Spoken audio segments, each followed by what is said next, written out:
এক প্রবাসীর শেষ চিঠি। মা, কেমন আছো তুমি? আশা করি ভালো আছো। আমি যখন এই চিঠিটা লিখতেছি তখন আমি ভালো নেই। কি ভাবতেছো, আত্মহত্যা করেছি? না মা, তুমি এমন সন্তান জন্মই দাওনি যে আত্মহত্যা করবে।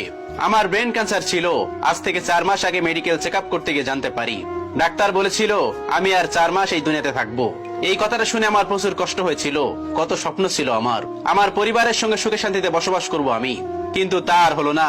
তাই তোমাদেরকে না জানিয়ে আমি চলে আসি। ভেবেছিলাম জীবনের শেষ 4 মাস আমি আমার পরিবারের সঙ্গে হাসি মুখে কাটিয়ে দিব, কিন্তু বিশ্বাস করো মা, আমি যদি জানতাম আমি দেশে আসাতে তোমরা এতটা অসুখী, কোনোদিন আমি দেশে আসতাম না। যদি জানতাম আমি আমার আপনজন, কাছের মানুষ, প্রিয় মানুষদের থেকে এত অবহেলা পাবো, আমি কখনোই দেশে আসতাম না। তুমি তো আমায় গর্ভে ধারণ করেছিলে মা, তাহলে কেন আমাকে অবহেলা করলে মা? মা নাকি তার সন্তানের মুখ দেখলে সবকিছু বুঝতে পারে? কই মা, তুমি তো বুঝলে না। একটা দিনও আমার সঙ্গে মন খুলে কথা বললে না, আমাকে জিজ্ঞেস করলে না আমি কেমন আছি। জানো মা, তোমার হাতে খাবার খাওয়া আমার অনেক ইচ্ছা ছিল, কিন্তু তোমার ওই 3 মাসে একদিনও আমার সঙ্গে বসে খাবার খাও নাই। তোমরা আমার খাবার ঘরে দিয়ে আসতে, আমাকে একবারও বললে না বাবা আয় আজকে আমাদের সঙ্গে বসে খাও।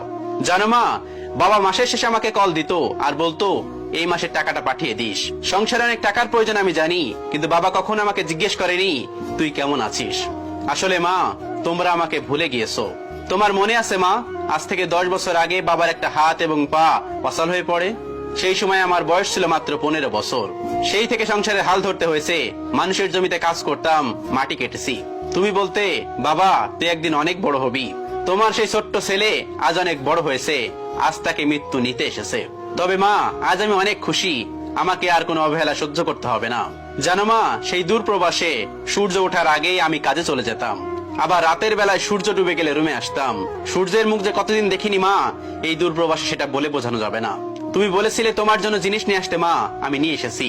আমার মাথার কাছে রাখা আছে মা জিনিসগুলো। আমার অনেক ইচ্ছা ছিল আমি নিজ হাতে তোমাকে জিনিসগুলো পরিয়ে দেব, কিন্তু সব ইচ্ছে পূরণ হয় না মা। বড় আপু, তুই না জিজ্ঞেস করেছিলি কি করেছি তোদের জন্য? তোর তো ভুলে যাওয়ার কথা না আপু, দুলাভাই যখন নতুন ব্যবসা শুরু করবে আমার কাছ থেকে ধার হিসাবে 5 লক্ষ টাকা নিয়েছিলি। বলেছিলি কিছুদিন পর আমার সেই টাকাটা দিয়ে দিবি। কই আপু, সেই টাকাটা একদিনও তো আমি তোদের কাছে চাইনি। আপু, আমি দুলাভাইয়ের জন্য ল্যাপটপ এনেছি, শুধু আমি দেখতে চেয়েছিলাম আমার পরিবারের কাছে আমার কতটা মূল্য। দুলাভাইয়ের ল্যাপটপ আমার আলমারিতে রাখা আছে, আমার দাফন শেষ করে নিয়ে যাস, তোর ছোট ভাইয়ের পক্ষ থেকে শেষ উপহার। ছোট ভাই, তুই যখন বললি আমি তোদের জন্য কি করেছি, তখন আমি শুধু বাবার দিকে চেয়েছিলাম। ভেবেছিলাম বাবা হয়তো কিছু বলবে, কিন্তু বলে নাই। তুই জানতে চেয়েছিলি না আমি কি করেছি তোদের জন্য? তবে শোন, তোর বয়সে আমি মাটি কেটেছি, লোকের জমিতে কাজ করেছি, তোদের মুখে ভাত তুলে দেওয়ার জন্য প্রবাসে আমি একটা ভালো কাপড় পরি নাই। যখন ভালো একটা জিনিস আমার পছন্দ হতো তখন আমি ভাবতাম এগুলোতে আমি কি করব, আমার ছোট ভাইয়ের জন্য টাকা পাঠিয়ে দেই, পরে হয়তো আমি এগুলো কিনে নেব। তুই আমার কাছে আইফোন চেয়েছিলি না ভাইয়া, তোর জন্য আইফোন এনেছি, আমার বালিশের নিচে রাখা আছে।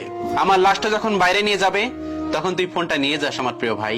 বাবা, প্রথমে সালাম নিবেন, আপনাকে আমার কিছু বলার নেই। আপনি তো জানেন আমাদের পরিবার আগে কেমন ছিল আর এখন কেমন হয়েছে। মনে আছে বাবা, আমি আরো 2 বছর আগে দেশে আসতে চেয়েছিলাম, আপনি বলেছিলেন আর 2 বছর পরে আসতে। এখন তো 2 বছর পূর্ণ হয়েছে, তবে কেন এমন করলেন আমার সাথে? মা জিজ্ঞেস করেছিল আপনার জন্য কি নিয়ে আসছি।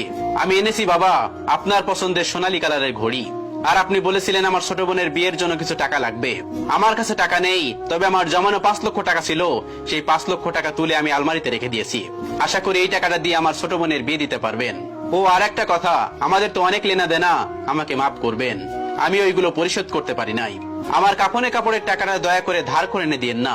বাবা, আপনার কাছে আমার অনুরোধ, দয়া করে আমার কাফনে কাপড়ের টাকাটা আমার রোজগার করা টাকা থেকে দিয়েন। এটা একটা প্রবাসীর চিঠি। হাইরে প্রবাসী,